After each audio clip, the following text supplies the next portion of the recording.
nit ñi wala yóbbu ko dimanche en tout cas c'est le moment pour góor ñi aussi ñu watuwaat beesaat ci seen kanam mu jëkk jabar yi parce que tamit quoi qu'on puisse dire jigéen dafay nobaat am na benn moment xam ne boo tollee da ngay lasewu tuuti ci sa jëkkër loolu nit moo mel noonu. Après 10-15 ans de mariage, je pense que c'est l'habitude qui s'installe, ça devient plus un frère. C'est le moment ni boo liggéey jee aw ci watkat bi mu wat la nga def ñaari terewu baasan yi muy def noonu xam nga ñëw charmé waat ndaw si xam nga reconquérir ko c'est le moment aussi nga xamante aussi ak say doom. parce que confinement bi am na ñu ci bëri ñoo xam ne liggéeyu wàcc dañuy seen xale bi rek c'est le moment nga am benn affinité ak sa doom di foo ak moom di reetaan ak moom en tout cas challenge bi à la base c'était pour ça nit ñi toog leen seen biir kër c'est bien beau mais bu leen bàyyeeku bu leen xayadi bu leen wayadi sañse leen comme bon surtout bu dee tu es marié.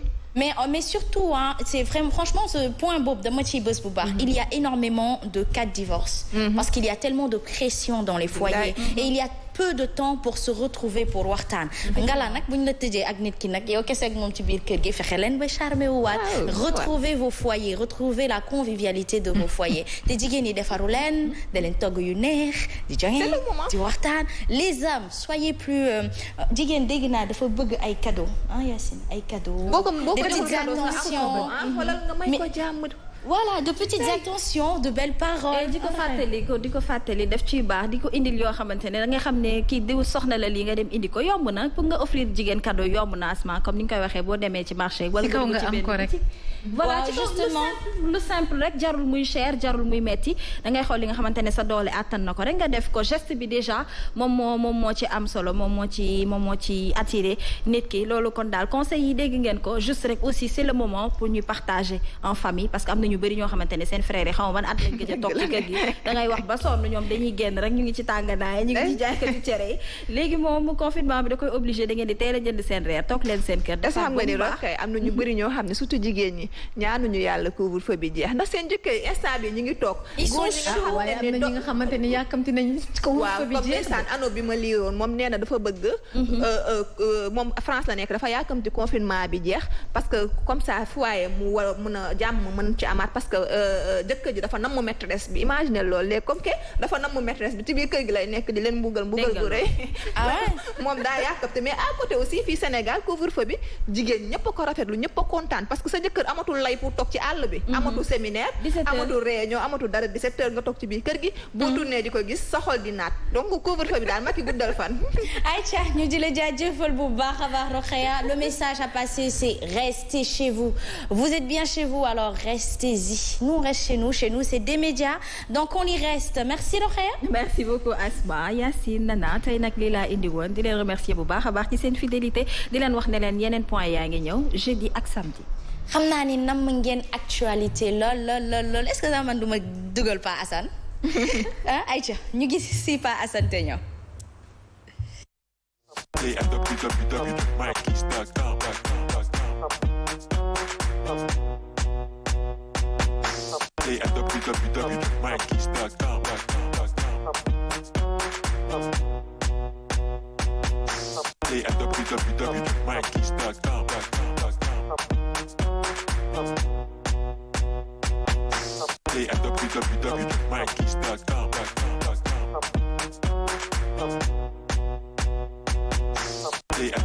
Bon, Papa Assane, il se fait désirer maintenant, c'est une star. Bonjour, na nga def? Tu te fais désirer maintenant. So calpe bu rafet. Bismillahirrahmanirrahim. Asalaamaaleykum wa rahmatullah. Waaleykum salaam wa rahmatullahi wa barakatuhu. Oui, Papa Assane. yaa Sayda. xasma yàlla. Chérif.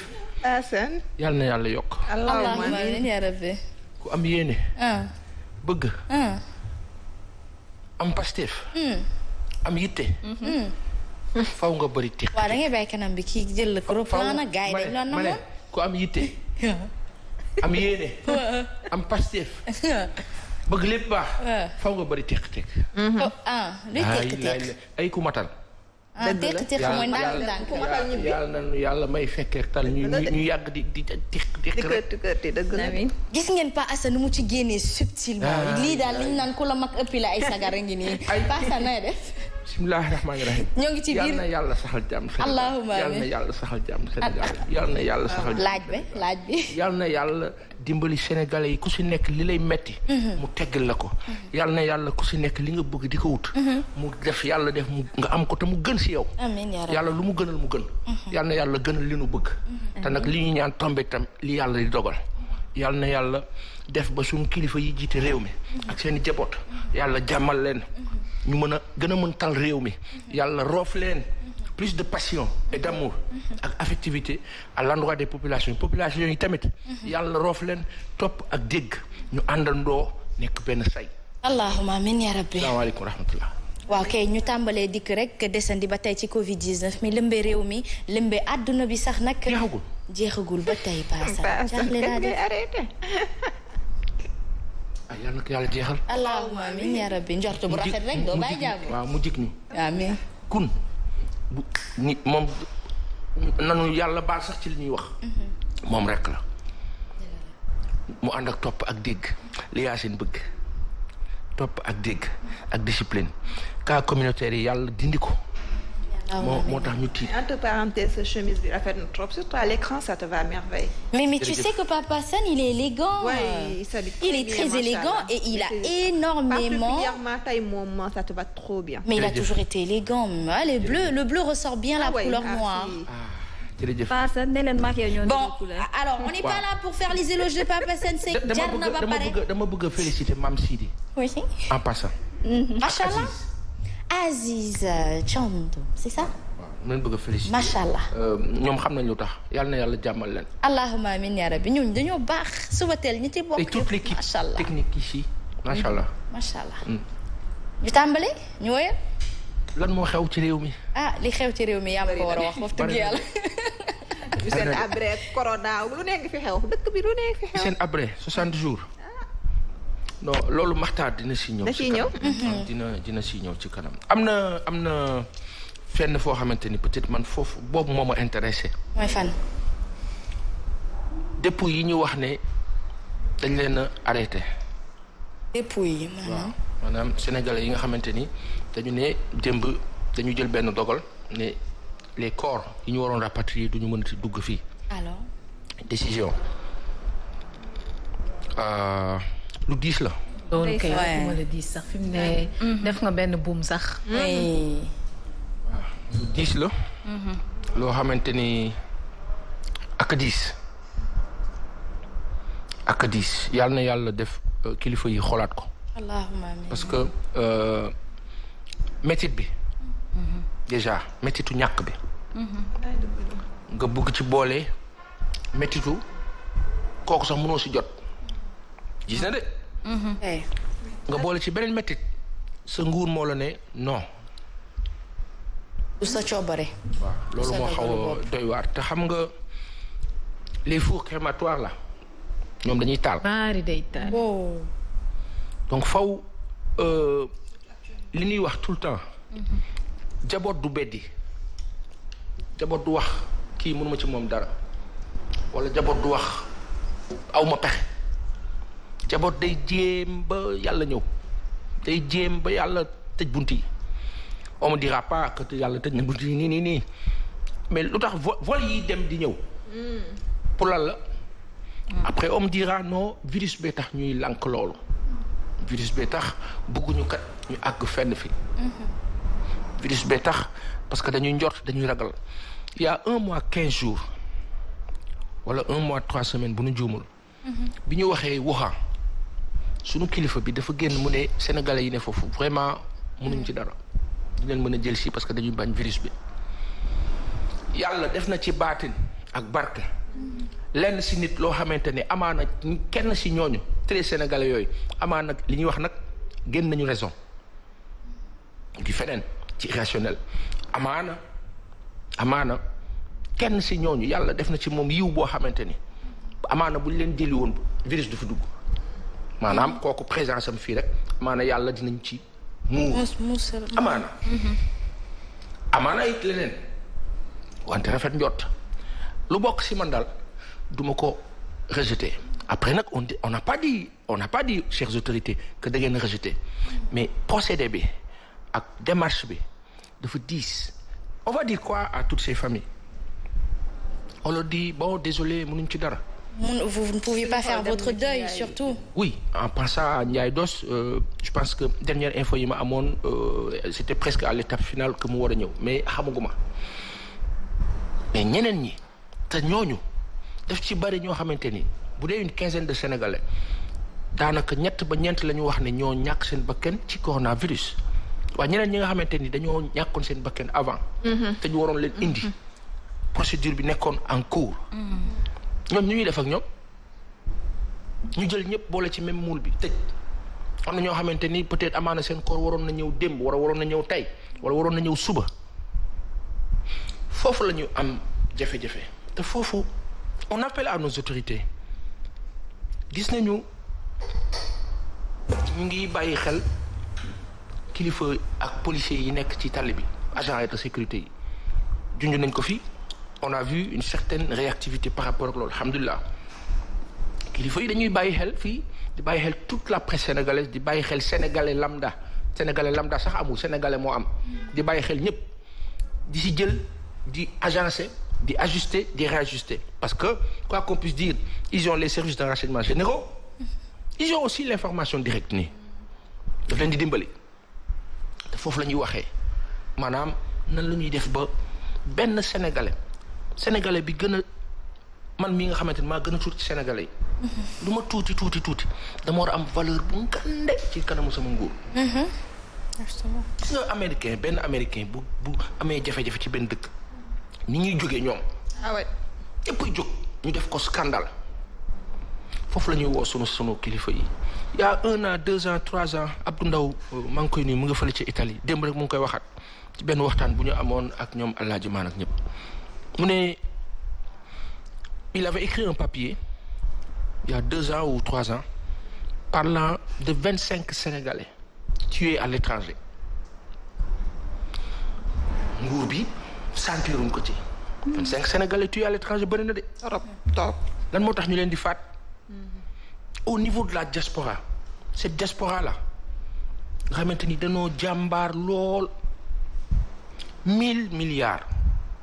ak lu teg bu la neexee nga majoré ba 1500 ñu koy dugal ci économie nationale Sénégal ñooñu tey kenn ka nga xamante ni ñàkk na bakkanam ci ñoom nga empêché ko mu dellu si ci ay bokkam fii parce que nga ne da nga ragal luy wàlle mu ngi fi ba pare ngi fii te kenn xamul lu ko fi dugal te ñun dugaluñ ko fi ñun ñii bañ a jëli te ñun dugaluñ ko fi bu dee resté chez vous la moom ñun resté nañu suñu dëkk yàlla nasaraan si dañu ko indi tubaab moo ñëw indi ko waaw te ca tubaab la jógee après on me dira les cas importés bëri na ci ay nasaraan am na ay ñu bokk si ñun mais ñi bokk si ñun jëlewuñ ko jógewul ci ñoom te ñeneen la jógee juste pour dire que jaboot du jalax mënoo toog ci biir kër gi tëjoog sa jaboot kenn si ñoom wala ñaar si ñoom wala ñett si ñoom nga ne non ñii moom dafa diis te fokk suñu nguur bi demee foofu après on me dira l'intérêt général oui on veut protéger les masses contre quoi? Un virus qui est déjà là, un virus qu'on ne contrôle pas mais contre qui on se bat. ak jàmbaar bii nga xamante ni le corps médical jàmbaar nañ ko waaye bu ñu fàtte ni lii docteur Raoul wax ne Afrique de l'Ouest on va dire la zone sahélienne plus ou moins serait protégée contre ce virus plus ou moins il faut relativiser on n'a pas dit que ça protège serait protégée selon le docteur Raoul. Comment? Docteur Raoul qui a fait un entretien avec nos confrères de E-Media pour expliquer que parce que c'est une maladie tropicale. Exactement. Merci Yacine. Parce que ñoom nasaraan bi xamuñu cette forte grippe là tàmmuñu ko ñoom leneen la ñu xam quand on parle de chloroquine ak nivaquine kuy africain wala kuy sénégalais mais ba ñuy dégg nivaquine yàgg na du tey de chloroquine biñ koy wax yàgg na garab bu kenn du ko fàtte paasa ndax dafa weex ñun xam nañ ko waa Inde xam nañ ko ak yenn dëkk yi nga xamante ni ñoo nekk fële ci Amérique du Sud ñun nag yàlla daf ñu defal sutura boo xam dañuy ñaan mu wëy mën nañu tiit parce que tiit nañu parce que c'est normal ay doomi aadama lañu waaye mën nañu ànd ak dal. On n'est pas particulier du tout. Mais le Sénégal est particulier. On le dit en passant. Le Sénégal reste particulier. Le Sénégal bu yeneen dëkk yi amee leneen Sénégal am na lenn te loolu nu am dañ ci war di bàyyi xel. ci zaahir ak ci baatin suñu kilifa yi ñu wax ko suñu kilifa yi dinañ ñu woo ci raison dëgg la et ils ont raison waaye ñoom fàttewuñu irrationnel de ñoom ci biir ak biti. ñooñu ko gën a xam. ñooñu gën a xam luy baatin te ñenn ci ñoom nga leen di gis ak seeni costume ak nangam ñuy dem di ñëw. am na lu yàlla def si dina ci am kenn wala ñaar wala ci ñu bëri ñoo xamante ni yàlla def na ci ñoom leneen. lu bokkut ak costume bi ñuy gis ci ñoom. moo tax léeg-léeg nga wax ba mu yàgg ci ñoom sax tiit daal ne ay. sëpp ñu ma bopp dëgg la de. kenn matu kenn xamul wante boo jabootee da ngay yaatal gannaaw rafetal da ngay yaatal. danoo bokk kër gi tey jii nii xas ma ku si nekk si ñun ku bokk si yow bu ngeen bokkee kër gi mu bokk si jaboot gi est-ce que buñ ne am na jafe-jafe da ngeen di dëddu wan ko ginnaaw. tey nga war a gën a taxaw sax. tey nga war a gën a taxaw léeg-léeg nga gis nit ñu ne kat mbir mi dal na ko jabootam duñ ko daw dañ koy fekki. mu wàll leen sax faf wante foofu ngay dimbalee population gis nga information bi ñuy def nii. gars yi naan sensibiliser Yacine a raison sensibilisons parce que du doy te du mës a doy mooy que tey loo wax ba nit ñi ne mais France barki démb diggante vendredi samedi dimanche seen autorités yi dañoo jógaat di wax parce que dañoo am impression benn genre relâchement au bout de 2 semaines voire 3 semaines de confinement. Il y en a marre de ñu am cette impression que nit ñaa ngi commencé waat di génnaat ci parc bi et cetera ñuy araftuwaat. président Macron wàcc ci tali bi sax nag dem ville par ville nuyu ñi nga xamante ni mooy les habitants de ces villes là. et même les États-Unis am na yenn parc ya nga xamante ni. respecté wuñu sax distanciation sociale bi ñuy wax bi ni te pourtant fi mu nekk nii décès yi fa la ëppee. voilà donc tey li ñu bëgg a expliquer. mooy que on appelle vraiment te loolu dañu koy au-delà de dénoncer la chose. dañu ñaan suñu kilifa yi. wax dëgg yàlla jamono bii moom sonn nañ trop waaye yàlla moo leen sas loolu. moo leen teg loolu c'est le revers de la médaille. parce que quoi qu'on puisse dire dans un autre sens vous profitez. et alhamdulilah yàlla na yàlla yokk. wante nit yi ñun ñi Chérif dañu soxla ki ñu ki yilif mu yiir ñu mu bañ ñoo parce que bu mu metti rek ñu daw. Assane foofu noonu rek laa intervenir est-ce que waruñoo toucher seen sensibilité genre que ni ñu wax leen ni ñi nga xam ne tey jii ñoo faatu foofu buñ leen indiwul amaana dañ leen di lakk te xam nañ ne jullit duñ leen lakk. parce que instant bi ñu fay dee ci boppam amatuñu fuñ leen suul. am na benn vidéo bu ma la fi jotoon wan Italie dañoo dem ba ñoom amatuñu fu ñu suul te ñun wax dëgg neex yàlla ñun ay voilà donc ñun ñi nga xam ne ay defuñu ko fausse commune la woon sax exactement moom laa wonoon Assane am na vidéo yoo xam ne kenn du ko wan ci télé moo tax wane wuñ ko mais suñu njiit yi nañu xam ne rek ñun jullit xamuñu nga dee ñu lakk la dañoo xam nga dee ñu jël la sang la daal di lay jël jébbal la sa borom sa ay mbokk taxaw jullee la ñaanal la ñun loolu la ñu xam kanta lakk nag xamuñu ko ngala ñi nga xam ne ni ay sénégalais lañ ñu nga xam dañoo ñàkk seen bakken foofu amaana sax comme li Passane wax avant affaire bi la avant corona bi la ngala indil leen ñu ñooñu parce que volu cargo yi mi ngi dem mi ngi ñëw français bi nga xam ne dafay feebaroon nee nañ ko delloo dëkkam dañ ko delloo dëkkam. donc comme pourquoi pas ñu indi ñi nga xam ne ci ñun la ñu bokk. pourquoi ce sentiment d'abandon là de la part. merci Hasba sentiment d'abandon on a l'impression qu'on rejette les gens nañu kilifa yi déglu ak xel. léeg-léeg mën nga ci togg ak kenn si ñoom wala ñenn si ñoom. ngay seetaan sa beneen naataango. anoo yi jaar fu bon. léeg-léeg mu am.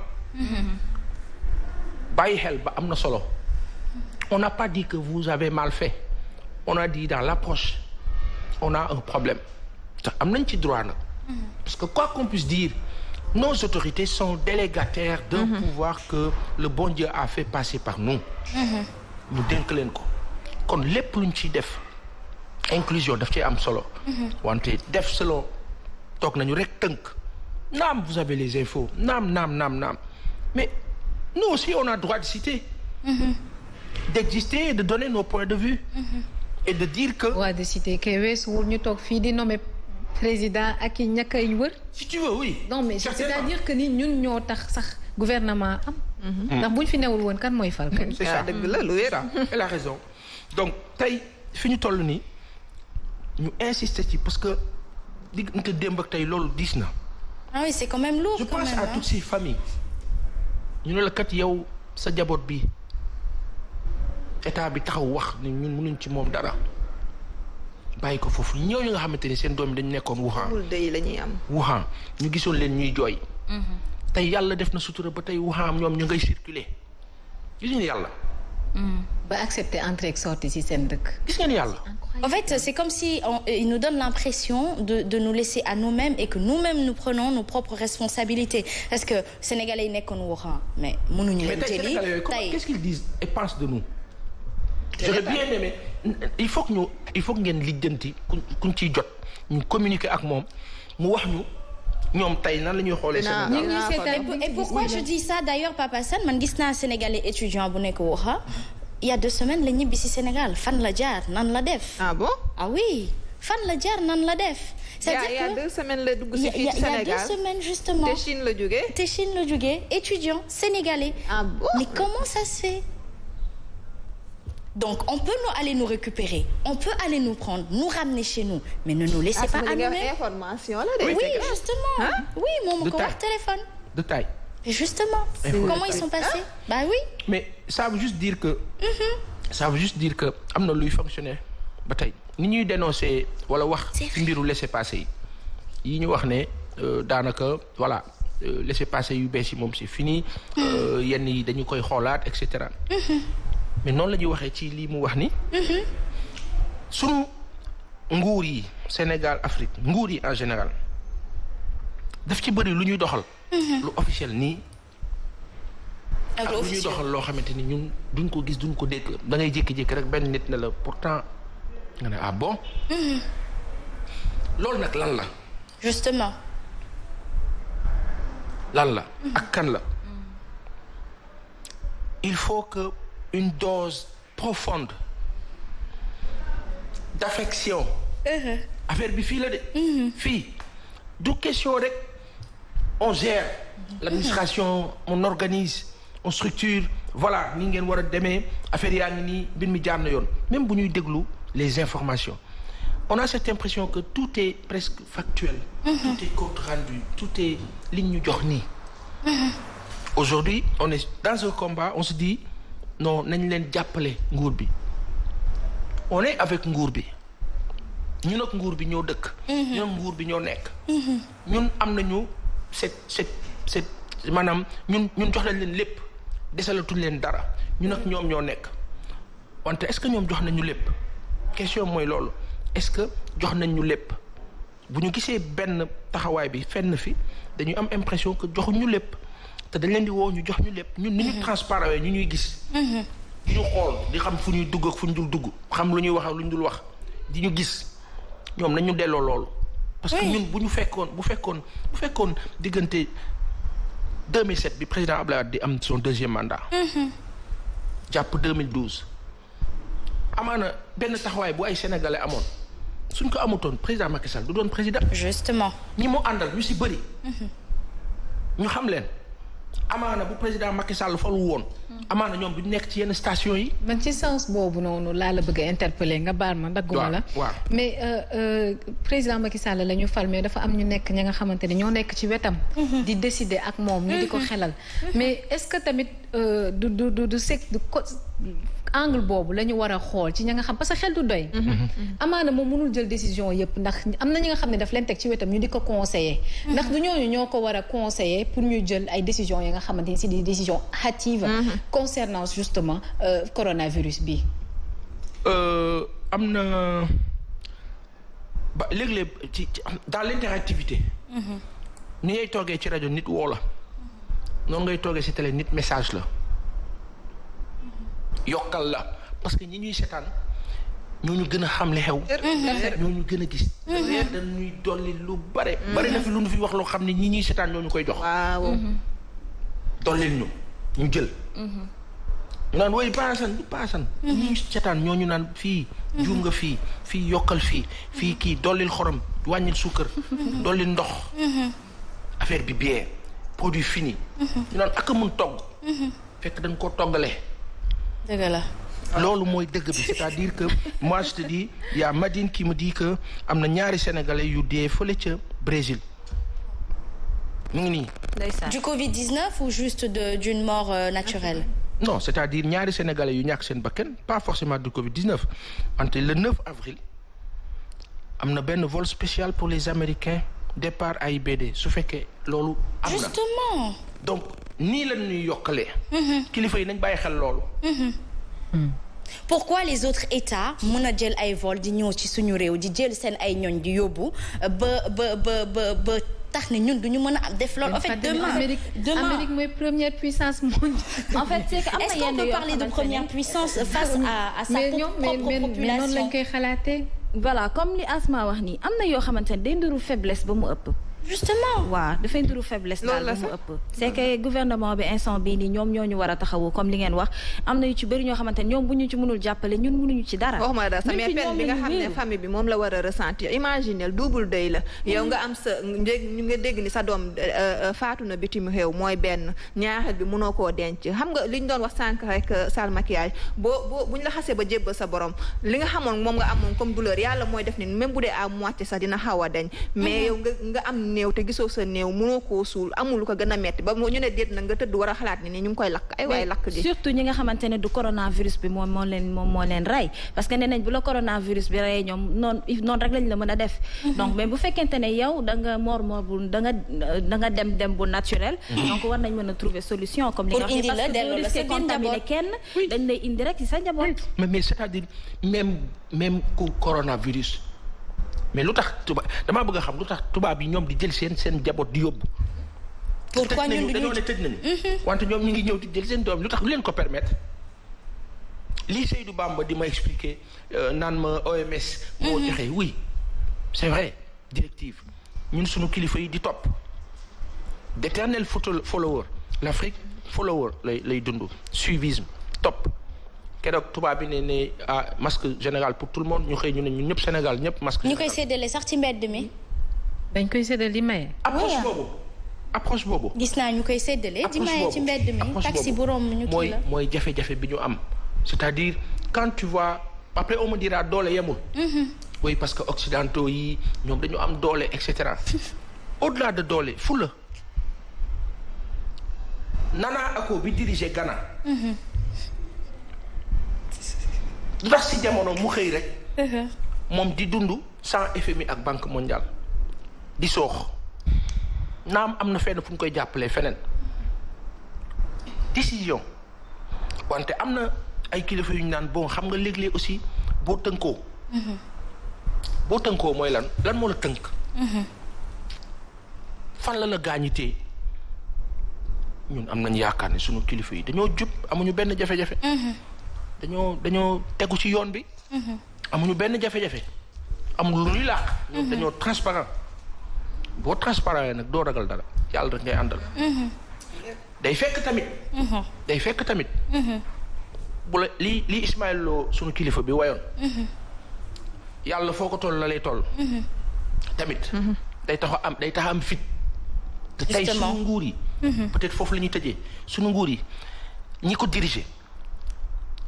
dee benn yoon la moo xam ci nii wala ci nii di ñaan yàlla mu rafet mu ànd ak mujj gu rafet waaye mujj gu rafet nag boo kaa sàkku tegul ci mu rafet rek mu rafet xam nga mooy lan yëg-yëg bu fort maa diriger Sénégal benn sénégalais bu am naqar dama koy mettitu ba ñëpp xam ne metti na ma yëg ko ba ñëpp xam ne yëg naa ko benn sénégalais gis nga loolu dafa am lu muy def si ñun. ñun ay nit lañu àdduna bi ñëpp onde la ñuy doxee. lu tax virus bi wër.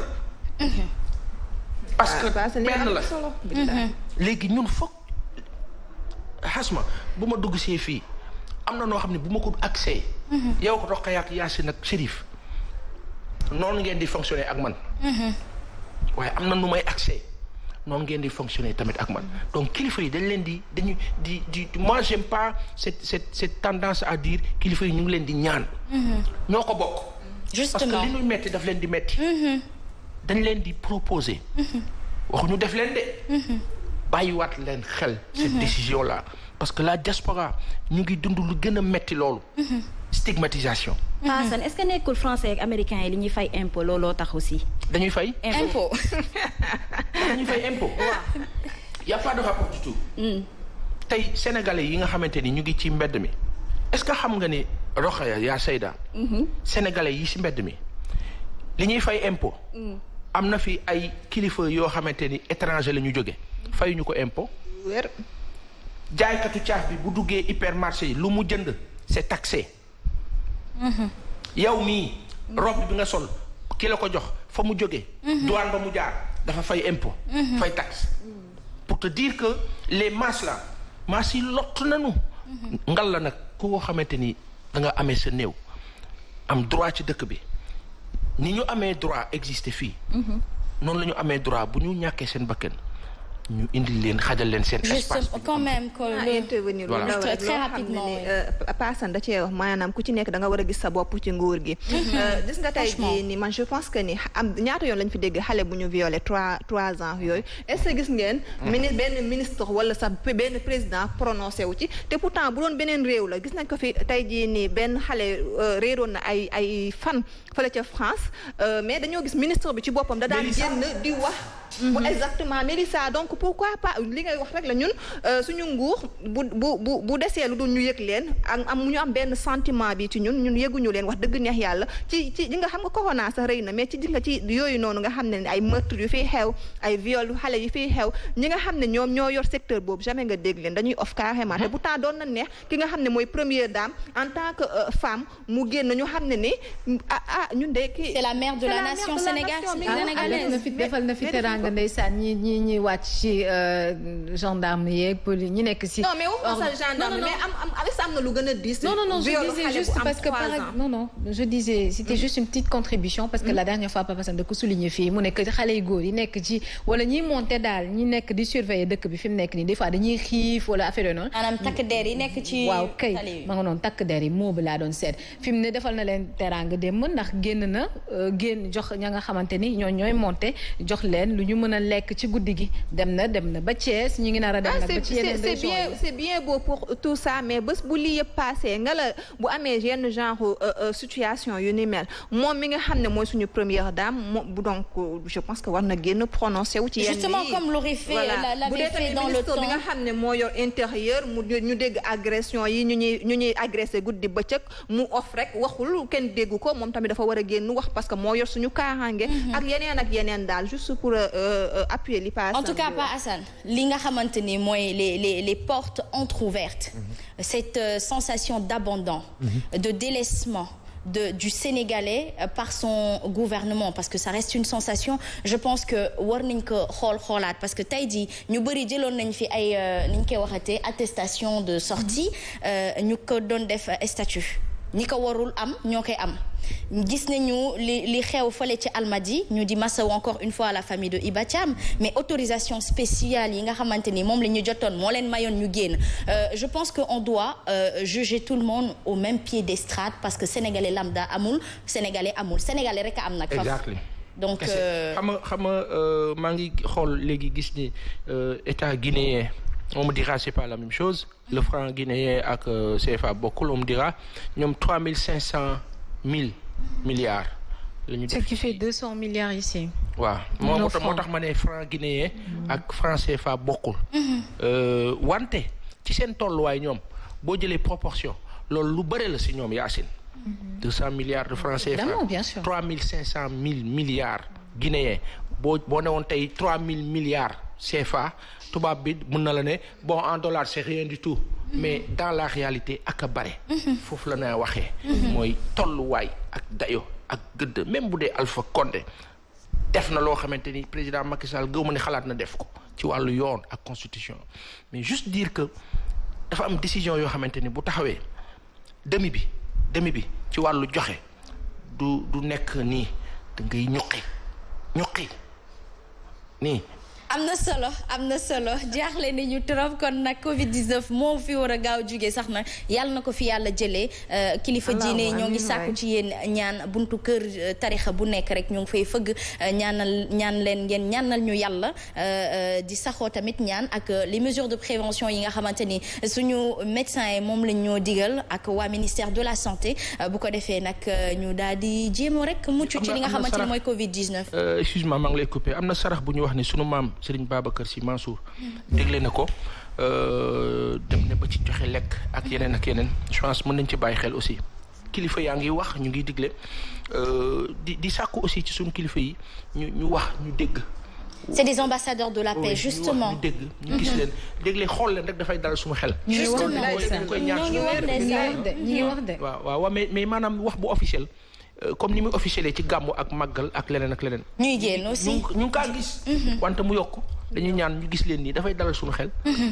Aïcha ñu di la jaajëfal bu baax a baax Papa Assane Seck ce fut l'actualité ce fut très croustillant yéen ñiy laajte numéro WhatsApp yaakaar naa ni ci kanam tuuti Mame Sidi dina leen dugal page publicitaire bi nga xamante ni dafay firndeel numéro boo leen di mën a yónni ay vidéo wala ay message wala bokk yéen ñi nekk sur la page Facebook mën ngeen ñu inbox message bu ko defee boo leen amee ay information yoo leen di jottali ngeen mën ko jàllale foofu noonu Aïcha ñu daal di dem rek seeti Nana ci biir société on la retrouve tout de suite.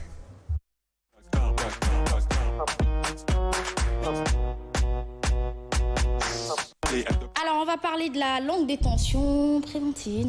Voilà Asma je pense que surtout réinsertion sociale bi la rek bii sax normalement moom laa waroon njëkkee mais bon dañuy dabe rek donc longue détention préventive boo ko déggee mooy ñi nga xam ne ni dañ leen jàpp mais jugé guñ leen ñu toog fa lool diir bu yàgg mënuñu fexe ba jugé leen mun nañ ci jël kaaw ki nga xam ne ñëpp nakarlu woon nañ ko muy Sayer Kébé mooy jeune gi nga xam ne dañ koo jàppoon pour apologie du terrorisme ñu téye ko pendant 4 ans te pourtant bañ ko jugé 3 mois kese la tëdd mu ñàkk 4 ans ci àddinaam te pourtant bu doon période boobu noonu jugé nañ ko dina mën a génn ba def master ba sax commencé servir réewam mais malheureusement 4 ans la tëdd avant ñu koy jugé donc pour gàttal loolu mooy longue détention préventive ci ay état de droit nag il est inconcevable nga tëye nit benn durée bu yàgg bi sans pour autant nga durée ko mais malheureusement fii Sénégal dañ koy def nit ñi di ko nakarlu lool te boo gisee ñu koy def cause yi bokk na ci manque de personnel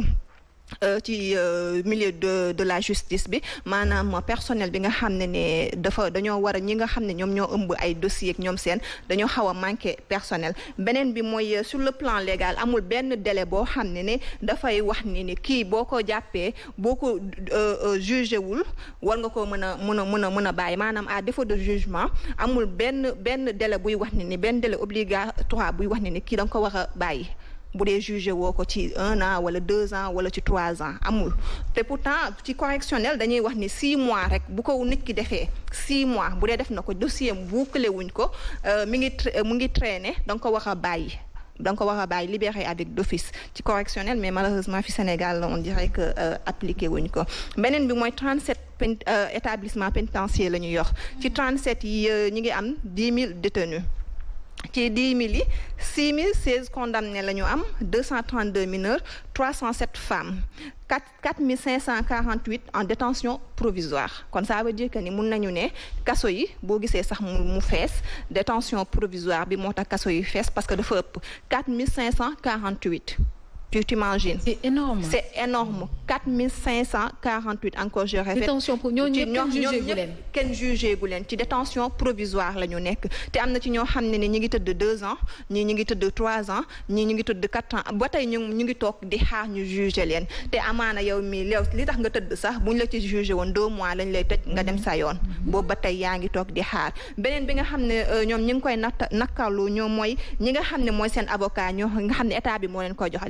les avocats commis d'office ñoom il paraît que ce premier jour de comparution ci nga leen di gëj a tegaat bët ba beneen jour bi tu t'imagines dootoo leen gisaat ñi nga xam ne mooy avocat bi donc ça veut dire que yow bu dee da nga néew doole ñu jàpp la même amaana sax yow defoo dara dañ la tooñ ñu tëye la bu dee amoo moyen pour fay avocat bu yeboo nga xam ne ni di nga fa yàggu lool mu nekk loo xam ne ñoom tamit ñu ngi koy nakarlu léegi ci loolu noonu yëpp maa ngi doon wax sànq ci manque de personnel de la justice bi 10 cabinets d'instruction moo am fii nii Sénégal moo am astafurlah Dakar Yacine 10 kese 10 cabinets. kese d'instruction ci Sénégal non ci Dakar. tu t'imagines te 10 cabinets bu nekk boo demee mi ngi am 250 plus de 250 dossiers yoo xam ne mi ngi traîner kenn laalagu ko. mais quand même 250 plus de 250 dossiers yoo xam ne mi ngi traîner ci 10 cabinets yi yoo xam ne benn cabinet bu nekk maanaam 250 dossiers yoo xam ne nii la def yoo xam ne kenn laalagu ko. loolu lu ko waral moom. waaw mooy li may wax parce que cabinet yi ci boppam ñoom dañoo manque de magistrats mooy manque de personnel de la justice bu ma doon wax personnel bi matul. moo waral tey jii nii 250 dossiers cabinet bu 10 cabinets yi boo dem am 250 dossiers yoo xam ne mi ngi fa. léegi man li may ñaawlu rek déjà pour commencer kaaw Sayer exemple pour ñeneen ñi mais ñi nga xam ne xam nga Sayer sa après benn moment Facebook bi ñi ngi doon wax ñëpp a ngi doon wax nañ ko libérer nañu bàyyi xel mais ñi nga xam ne tey jii nii amuñu ku leen waxal. amaana koo xam ne ni tey dañ koo tooñ mi ngi ci biir kaso bi boobu ba tey mi ngi xaar jugement surtout période bi ñu nekk ni ñëpp la ñu fàtte ñi ngi wax ni Macky Sall dafa gracier 2034 détenus 2034 détenus yoo xam ne da leen a gracier keroog maa ngi fi doon indi réinsertion sociale mais ci ñi ma xam ne jot naa wax ak ñoom ñi paasan xam nga lan lañ ma wax ñu wàccoon ñu foofu sax moo ñu gënal parce que tout simplement réinsertion bi dafa métti tu t'imagines yow ñu jàpp la kaso déjà boo génnee dañ lay stigmatiser di la indexer pour nga am liggéey c'est tout un problème parce que benn société du nangatu jël ki nga xam ne dañ benn détenu la dafa xas duggu kaso léegi yow nga ñëw toog ni réer. maanaam dañ lay jàppee criminel. voilà monde bi avancé. yow xamatool fan nga nekk pendant des années ci benn 4 murs rek nga nekk xamatoo lu bari.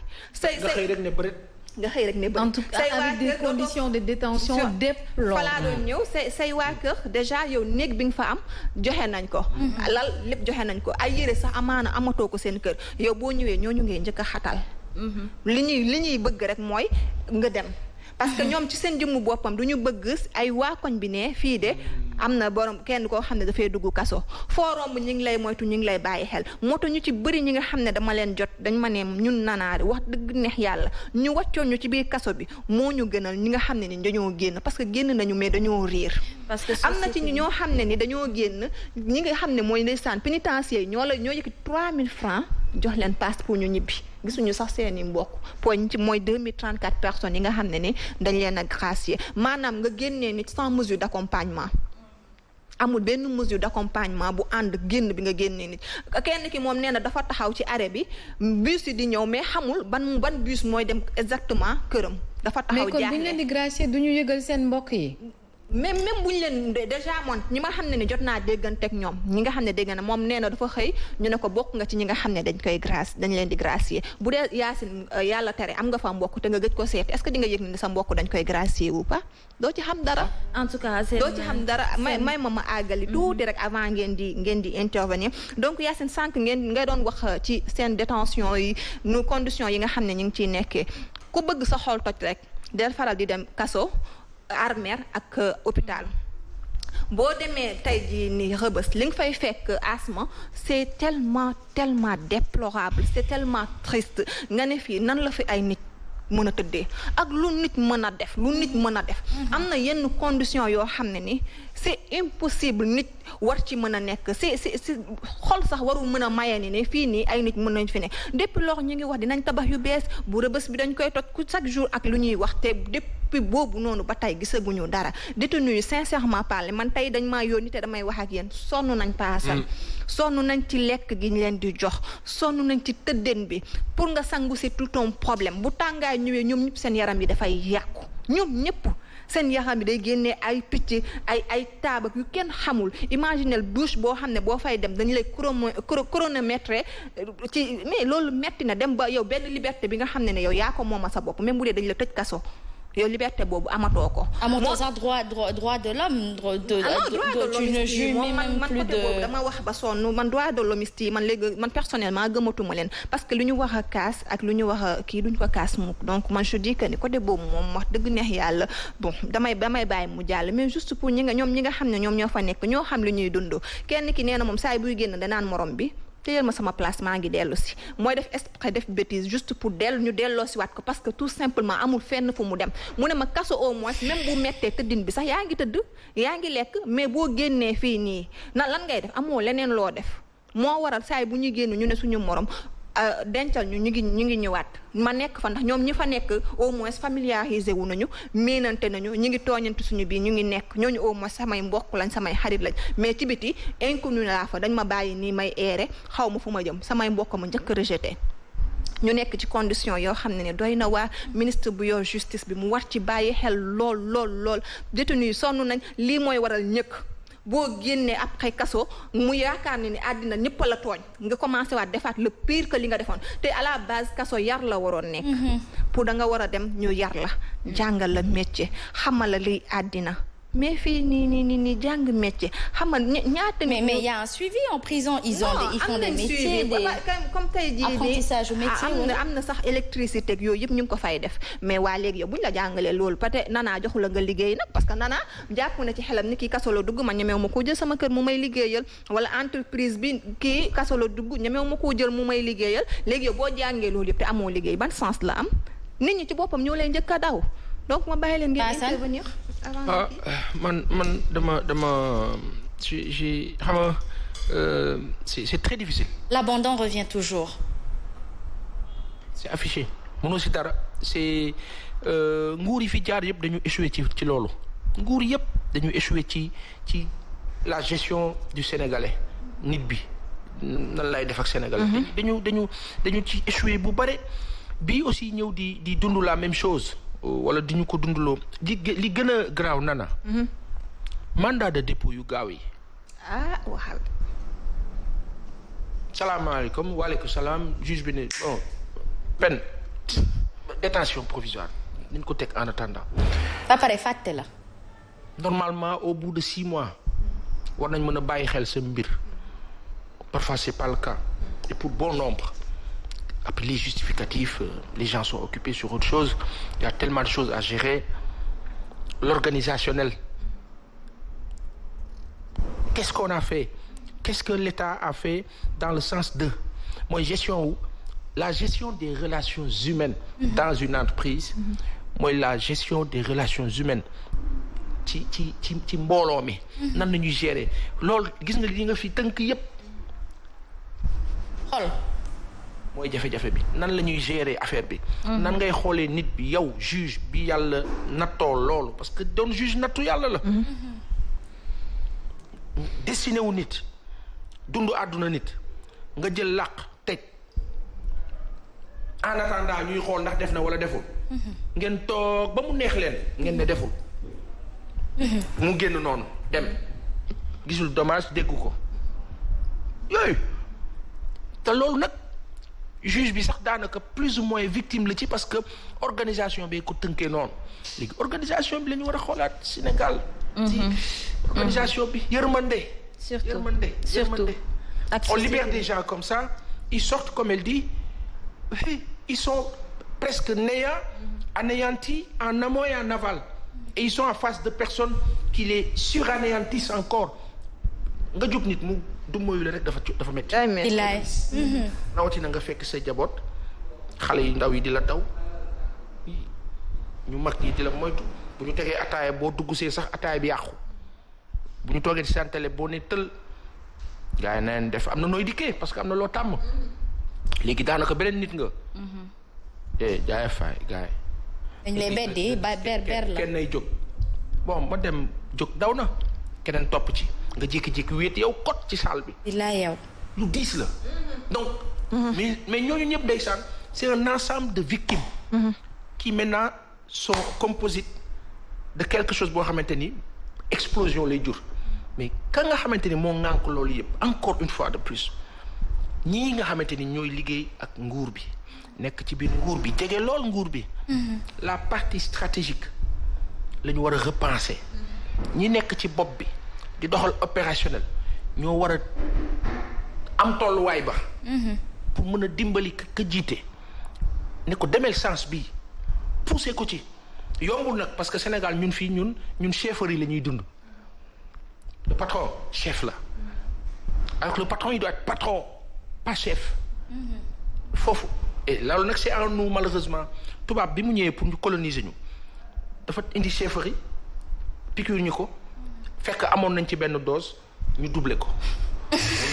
ba pare paasan ñoom yóbbante nañ ma aussi ñu ne boo sàccee ay millions rokkee ci ngay gën a am gëdd foofu noonu. extraordinaire ko boo fa sàccee ginaar tu t'imagines ci même condition yi nga xam ne doo nekk ci même condition que ñoom je veux dire. même visite yi maanaam ci chambre yi sa chambre du bëri nit comme ñoom nu ñuy nekkee ay 100 et quelques personnes ñoom sa chambre déjà du bëri nit.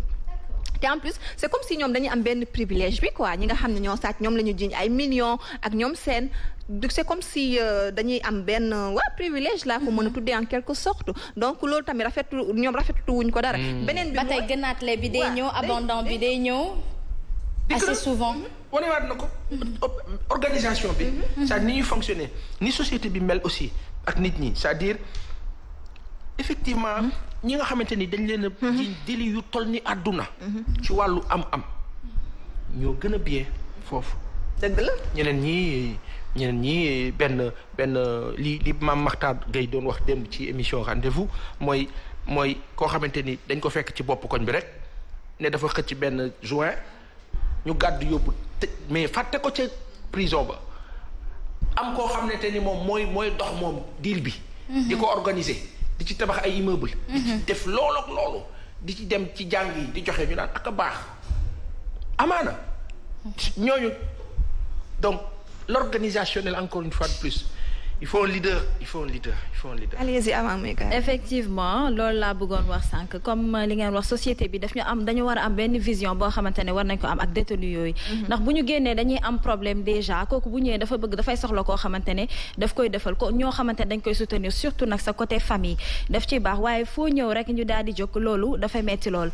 mais aussi comme li nga wax na naa sànq loolu laa bëggoon ñëw da ngay gis koo xamante ne c'est vrai que délit la. da ngay gis koo xamante ne peut-être dina sàcc benn xar. wala mu sàcc benn ginaar. ñu ñëw boole ko koo xamante ne moom trafiquant bu mag la moom mooy chef de gang ba pare gën ko faa yàgg boo mooy comme li ngay wax noonu privilège bi gën a ëpp ci moom pour ñi nga xamante ne def seen délit xaw na yem war nañ leen mën a xool beneen façon boo xamante ne moom lañ leen di punir travaux forcés yi war nañ ko indi pourquoi pas ñu yóbbu leen ci champs yi ñu dem di liggéey di fa gagner tuuti comme li nga wax aussi bu ñuy génn war nañ leen mën a jox xaalis pour au moins sax ñu xam fi ñuy taxaw parce que koo xamante ne bu génnee yorul dara boo moytul bu ko pochette bu wadd bu rombee mu daal di koy far loolu aussi war nañ cee bàyyi xel. mais beneen point boo xamante ne bëggoon naa cee ñëw mooy prison yi dafa xat. amatuñu espace loolu war nañ ko xalaat man fii damay dégg ñu naan nee nañ boo tabaxee prison rek boo moytul da nga fay dugg man damay ragal looloo tax parfois suñu njiit yi duñ ci bëgg a taxaw parce que prison yi dafa xat asma amatul espace xam nga chambre boo xamante ne ay 100 personnes dañ ciy dajaloo ñun parfois dañ jot ay message parce que waa Rëbës dañuy seetaan bu baax a baax Sen TV donc dañuy gis ay messages yu bëri yoo xamante ne dañ koy jàllale loolu nañ si bàyyi xel parce que conditions yi aussi dafa am solo. Et justement Nana, moi je pense que la société devrait tout simplement aussi arrêter cette stigmatisation. C'est vrai que ça vient d'en haut nag il faut benn suivi pour réinsérer waat nit ki ci société bi ñu mun ko nangu bañ ko beddi xam na ni lii jommul kenn. Asma gis nga man déjà pour commencer ñi ñu gracier xam nga lan laa bëggoon xam ci yan condition lañ leen gracier man loolu dama ko man parce que tout le temps da ngay dégg ñu gracier mais est-ce que bon j'ose pas dire que dafa am deal juste pour kii ci biir wala mënuma wax leneen mais ñun bëggoon nañu xam ñan la ñu gracier ya ci yan condition lañ leen di gracier te beneen bi aussi mooy ñu xam ne kaso jommul kenn muy ñoom ñi nga xam ne ñoo nekk ci nguur gi muy ñun ñi nga xam ne ñooy sénégalais muy keneen ak keneen kaso jommul kenn donc fi nga xam ne dañ fay dugal nit pour yar ko nga la dañ koo war a defal ba mu baax ñu teg leen ci condition yu baax yar leen fa jàng leen fa métier ci bu ñu génnee nga fexe dugal leen fenn mu am suivi gracier nit dafay ànd ak mesure d'accompagnement encore une fois. Merci beaucoup Nana Aidara, le message il est bien passé je pense hein. En tout cas on a besoin de sentir vos câlins si je peux le dire comme ça parce qu'on est à l'heure du chuchotement de la couche sénégalaise hein jugee ci bu gën a ndaw